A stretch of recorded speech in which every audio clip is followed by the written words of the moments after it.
কিন্তু মাদানী জীবনে যখন নবী করিম সাল্লাল্লাহু আলাইহি ওয়াসাল্লাম যখন একটা স্টেটের প্রধান, রাষ্ট্রপ্রধান, তার কাছে ইকোনমিক পাওয়ার, পলিটিক্যাল পাওয়ার, সামরিক পাওয়ার সব কিছু আছে একটা সুপার পাওয়ারের মতো, ঠিক তখন তিনি এই অপবাদগুলো সহ্য করেন নাই।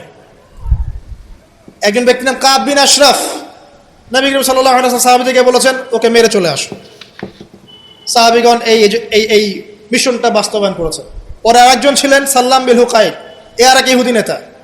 নবীজি একদিন বলেন আমাকে কষ্ট দিয়েছে, কে আছে আমার মনে শান্তি দিতে পারো? তিনজন সাহাবী চলে গেলেন।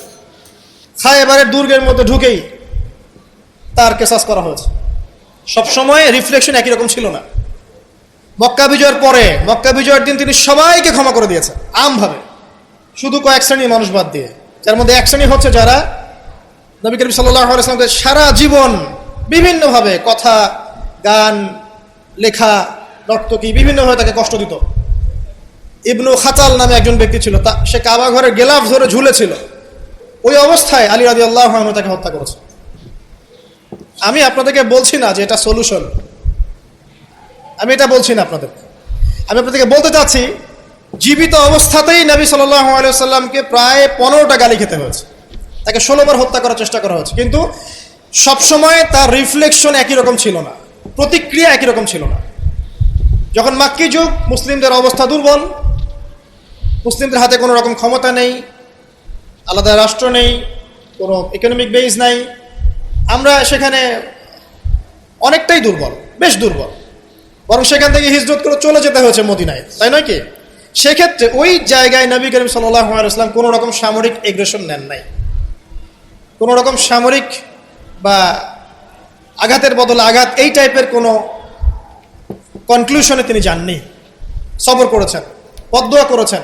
ঠিক যেমন আমি বললাম আমাদের করণীয় এখন এটাই, সবর করতে হবে, আপনাকে বদদোয়া করতে হবে, আপনি নিজের রাসূলের আদর্শের উপর থেকে দেখাবেন, ইত্যাদি ইত্যাদি। এখন আপনার সেই ক্ষমতা নাই, সিম্পল। এখন আপনি এরকম কোনো ইনিশিয়েটিভ নিতে যাবেন না। এই অবস্থায় আপনি এরকম কোন ইনিশিয়েটিভ নিতে যাবেন না যেমনটা নবীজি মদিনায় নিয়েছিলেন, তাহলে মুসলিমরা উল্টা ক্ষতির মধ্যে পড়তে পারে, বরং জমিন মুসলিমদের জন্য আরো সংকুচিত হয়ে আসতে পারে। কিন্তু মদিনার যুগে নবী সাল্লাল্লাহু আলাইহি ওয়াসাল্লামের যখন সেরকম ক্ষমতা ছিল, তখন তিনি অ্যাকশন অন্যরকম নিয়েছেন। যদি কখনো এই জমিনে আল্লাহ পাক ইসলামকে আবার সেই জায়গায় নিয়ে যান, তখন সেই অ্যাকশন নেওয়া হয়। চোরের যে হাত কাটে, চুরি করলে হাত কেটে দেওয়া হয়, এটা কি আপনি এ ধরনের কোনো সিচুয়েশনে বাস্তবায়ন করতে পারবেন? পারবেন না, সিম্পল, বিকজ এটা ইসলামিক স্টেট নয়। যদি কোনো জায়গায় আল্লাহ পাক পৃথিবীর কোনো জায়গায় ভবিষ্যতে কোথাও এরকম কোন স্টেট কায়েম করেন, আল্লাহ চাইলে করতে পারেন, আল্লাহ চাইলে পারেন, যেটা এখন মোটামুটি বলতে গেলে সারা বিশ্বে কোথাও নাই।